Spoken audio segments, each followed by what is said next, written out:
Entrevistas Alfa. Estoy hoy muy contenta de estar con Busted. How are you, Matt, Charlie, James? How are you guys? Very good, man. I'm awesome.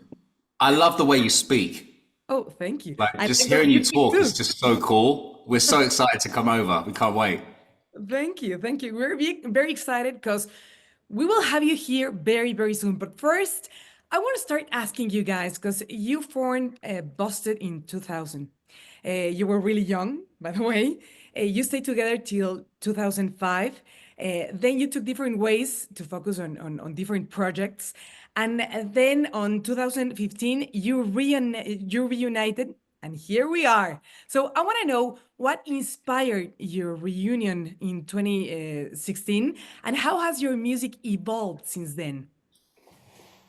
I think like when we came back together in 2016, it was very much led by the music then. You know, we hadn't seen each other in a while.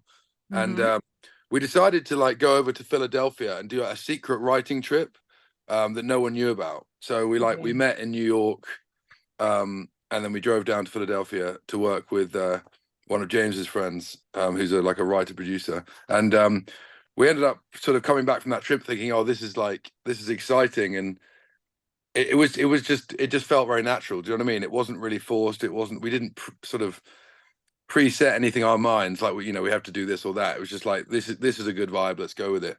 And then that sort of born the album Night Driver, and which was a big departure in sound. But yeah, it was a very natural process coming back together in 2016. That was something you had to do, but as you said, it became something natural. Yes. And now you have an album, guys. Greatest Hits 2.0, another present for everyone with a new single, Good One. Yeah, man. Yeah, man. I hear the radio stations in Mexico have been playing it, which is awesome. Yeah. It's been pretty successful. And Greatest Hits 2.0, another present for everyone, live edition with new songs from your shows in London. Yeah. And we had some amazing artists as well, guest on the songs. So we had Jonas Brothers do Year 3000. Ed Sheeran. Ed Sheeran came on stage with us at the O2. But like when we released the album in the UK, we had lots of different artists sort of, doing collaborations with us on those songs, which was really cool. And I heard that you say that doing this tour was one of the funniest things you've ever done as a band. Yeah, I think it just felt the funniest and coolest things. Yeah, it definitely felt like the most. It felt like a perfect storm.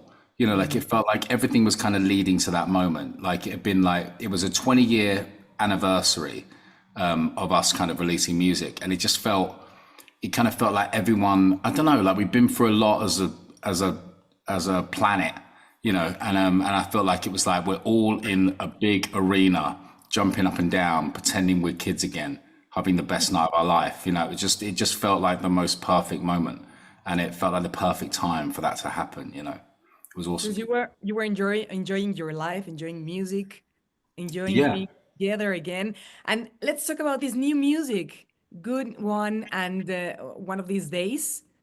I love the lyrics talking about friendship. Yeah, man. Yeah, it's cool. I mean, those basically we sort of went in and that's the first music we'd written together really since sort of 2019, because we took a little break in 2019, and we came back and we just wanted to, whilst putting out the greatest hit stuff, we also wanted to give the fans something new. We just didn't want it all to be about the old stuff. So I guess that's a little taster, but I mean we're in the middle now of writing new songs and a new album. So we're just kind of seeing where that takes us. But yeah, I really like those songs, man. I think Good One is a really fun one to play live. It's getting a very good live reaction now, which is good. And this is your first #1 album. How cool is that? Incredible. Wow. What do you think about this? I mean, yeah, it's amazing. We never got one. We got like a lot of #2s back in the day. We never quite managed to pip the #1, and it was amazing, man. We found out on tour, and there's a video footage of us getting the #1, and that'll be a very special moment for us forever, I think. James's little face when we got a #1, I'll never forget it. You were happiest of all, weren't you, James? Yeah, the number one.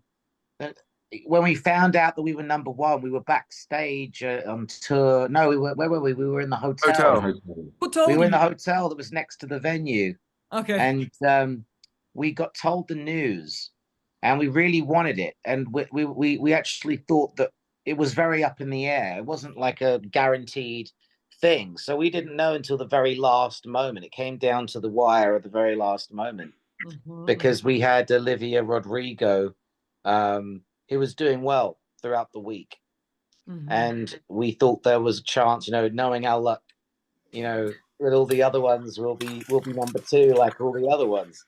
And so it was amazing. It was like an amazing thing, especially to achieve something like that 20 years down the road. Yeah, 20 years after. So I think as an artist, this is something you dream of all your life. Yeah, man. Yeah. And I feel like in a way, it was the best album that could have been number one because it was like a collection of all of our stuff. Do you know what I mean? Like of that time. So to get a number one with the greatest hits is almost cooler than getting a number one with just an album, It felt cooler to us. So yeah, and then that night we took the trophy. I've got it right here. This trophy. We took it on stage with us and we held it like we'd won the World Cup. Yeah, absolutely. We came up through the floor in the stage and it was just awesome.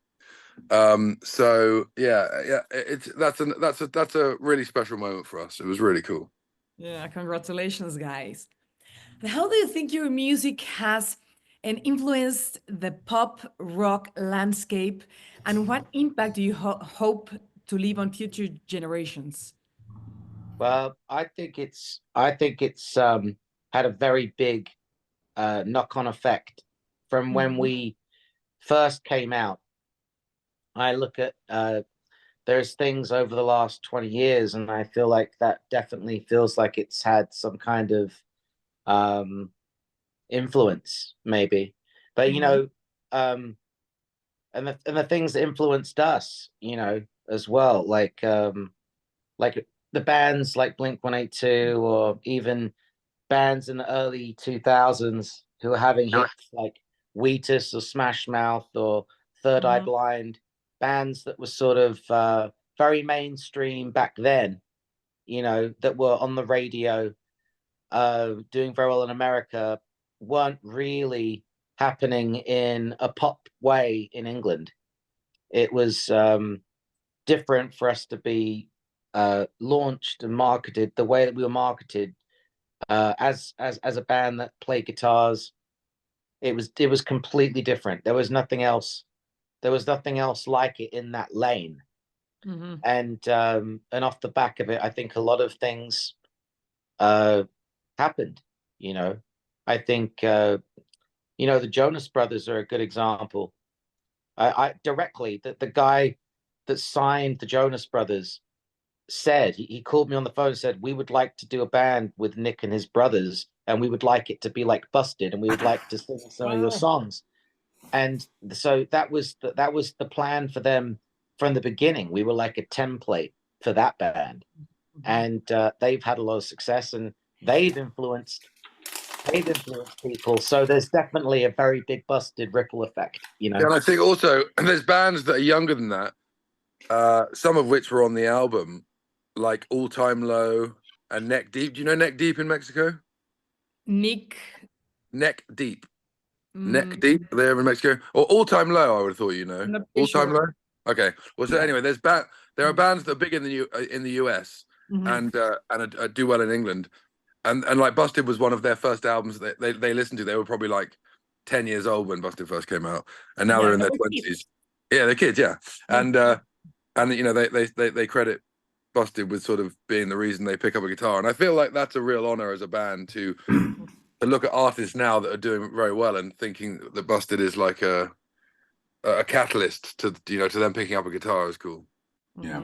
I mean, we see it now as well, like at our shows, there's kids, which is like our core fan base is 30 years plus now, but there's kids at our show, so it's having the same effect again, which is what's so cool, is that like I don't know what it is. Like there's something about this kind of music that feels energetic, and like I think that's because it was written by kids. We were kids when we started writing this music. We Yeah, started the 20 band. years ago. Yeah, we just left school when we started this band. You know, so we were kind of writing from a kind of like a naive kind of kid mentality. You know, it kind of and that kind of shined through in the music, I think. And now your fans are taking their kids to your shows. Yeah, yeah, How cool. it's so Pretty cool, man. And talking Yeah. about shows, how excited are you about performing at the Corona Capital 2024 in Mexico City? I mean, that is a dream. I mean, we can't quite believe it's happening. We've wanted to come there for such a long time. Like, it's been like one of those things that we never kind of got around to doing. There was always a reason that we couldn't do it, or something got in the way, or there was a tour or an album to promote, or something was getting in the way. So it's kind of like it's worked out perfectly. We are going to come over. We're going to give it everything we've got. We've got a lot to do in a very short time, and we are going to make everyone remember us. So it's going to be your first time in our country. Yeah, first time ever, man. And Yeah, I've wanted to come to Mexico for so long. Like, actually, no, James has been before. Yeah, I like Mexico, but I'm also excited that Paul McCartney's going to play the night after us. Yeah. That's Wow. pretty big. It's pretty big. Yeah, Yeah, it's great. It's right. actually great. It's That's actually exciting. See, he's influenced everybody. So Yeah. Yeah. so that's really. I mean, I'm actually. I mean, that must say, be so wild for him, right? To think that every single person on that bill has been influenced by him. Yeah, everybody. Everyone. Yeah. You know, that is absolutely mental, and it's like to feel like, you know, I feel like I've known him my whole life, but you know, he's a complete stranger. But his music is just his music is all over the world. Yeah. Yeah, like his music, right? His music is literally in my earliest memories. Absolutely. Yeah. You know, the very earliest. The first song I ever sung on stage was Yellow Submarine. First song I ever sung. You know? And I think Paul must be very excited of having Busted on the same. I'm sure he's stoked. I heard he was a big fan, man. I heard he was a big fan. Yeah, I'm pretty sure. Yeah, we're gonna get him up to collab with us. Yeah. Wow, I wouldn't miss it for the world. Yeah. And how can your fans expect from your set list on the Corona Capital? I think we're going to play like we're going to play the songs they know. Do you know what I mean? This is the greatest. This is sort of the back end of the greatest hits show for us that we've been playing in the UK for the last year. So we thought, because you know we haven't been abroad much, you know, we wanted to make sure that it's a hit set basically. So we're going to play all the ones that, you know, the fans want us to play basically. Yeah, we'll play Good One too, because that seems to be kicking off in Mexico, which is nice. Yeah, I think the rest of it will be like the smash hits that they remember. The greatest hits. Yeah. Yes. So, guys, I want to know what it was like working with Christopher Lloyd. Yeah. Amazing. The superstar from Back to the Future. Yeah, it's probably it's one of the coolest tour intros I've ever seen of any band. It was like it's super cool. Yeah, I mean, you can't get, like, James is friends with him, and you just wouldn't get access to him any other way. Do you know what I mean? Like, he never would have agreed to do that unless. Yeah, James it was a very, you know, it was kind of a wild experience when he walked onto the set, you know, and because he's a legend. Yeah, he's a legend. He is a legend, and you know, it's like everybody in the room was a huge fan of his. Everyone working there, and there was a lot of nervousness as well from everybody, like because he's worked with the biggest, you know, the biggest and the best. So he comes in, and he's very cool. And sometimes if you don't know him, people can't tell. It's very difficult to tell, you know, if he's having fun, or because he doesn't give away much because he's just so cool, you know. It kind of comes on, his face is just like he's just looking around, and but he kind of just did great, exactly the way we would have imagined it being. It kind of turned into the ultimate intro. It was perfect. The tone of it was perfect, and he just, yeah, I mean, and he did it as a favor. Okay, okay. Yeah, Well, his agent. start your show. Imagine getting his agent to agree to that. It just wouldn't have happened. No way. They wouldn't even asked him. Yeah, it wouldn't even have made it to him. He did it as a favor to Busted. That's so cool. Wow. Yeah. Cool. And what a way to start your show. Wow. Yeah, man. Yeah. Yeah. Yeah, cool. So I want to know, guys, what's next for Busted after these new albums, after Corona Capital? What's next for you? We're in the studio. More music, more new music. We're straight in the studio. You know, we're just before we come to Mexico. We've got a week in Los Angeles in the studio. We're writing at the moment. We're working on a new record. We're trying to make it the best we can possibly make it. We're taking our time with it. We're really trying to explore and find out who we are right now. You know, in today's world. You know, like who is Busted in 2025. You know, that's what we're trying to find out right now. And I think we're coming to some conclusions about that. We've got some really cool songs happening, you know, but it's like, it's kind of like, it's about collating everything and going, right, what is this? Right. We're not rushing it. We're not rushing it. Yeah. And also the thing that's difficult about that is that it could be a lot of different things. Mm-hmm. And so it's very difficult to actually pinpoint, you know, what is it going to be? And like, what is the song that's going to unite the band? Well, that's interesting because I was thinking about this last night. We actually went through this same process after Night Driver and before Halfway There came out. And I'd sort of forgotten about the 2 years that we were sort of just going around writing songs. And then we wrote a song called 90s, which basically fueled the entire record. And the record actually came pretty quickly after that. I think it's just that finding that one spark that really, as James says, sort of unites everyone. Yeah, exactly. It's very easy. Yeah, it's very easy to go, oh, we want to sound like this, you know, or we want to sound like this, you know. But it's who are we, you know, like, because it's like we're still Busted, you know. So there has to be 20 years up. Yeah, 20 years later, we're still us. So there has to be us in there, you know. And it's like, and whatever we do, it's going to be Busted, but it can't. But we're not going to write what I pay my mortgage for, you know. We're going to write, you know. So it's like, what do we do, you know? So it's a task, you know, but it's a task worth doing. Yeah. And, to make it right. And I think sometimes you can you hear something and you know when you hear it, oh, this is what we're feeling, and it just is sort of an unknown right now, which is why we're time to go in and figure it out. Mm-hmm, mm-hmm. So new music is coming 2025. Yes, new music will be coming, definitely. That's very, very. And then we'll come back to Mexico with new music. A new tour, new music. Yeah, man, we want to tour the whole country. We'll be waiting for you guys, but we will see you in November.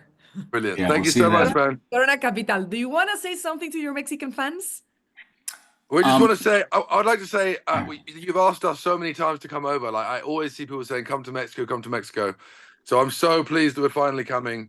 And I want to meet you guys, and we're all just super, super pumped on it, man. Yeah, I was staying in a place, Xcaret, in Playa del Carmen.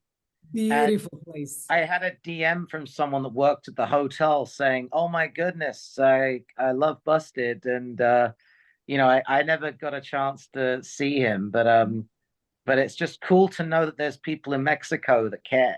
And it's good to know that we're going to get a chance to play live in that place, you know. You have lots of fans here in Mexico City, and you're gonna meet them and love them because we love your music, and we're very, very happy to have you here. Awesome. Thank you so much. Thank you, Charlie, Matt, James. It's been my pleasure having this conversation with you today. Thank you so much. Thank you. You too. Take care. Thank you. See you soon in Mexico City. Yeah, man. Entrevistas Alfa.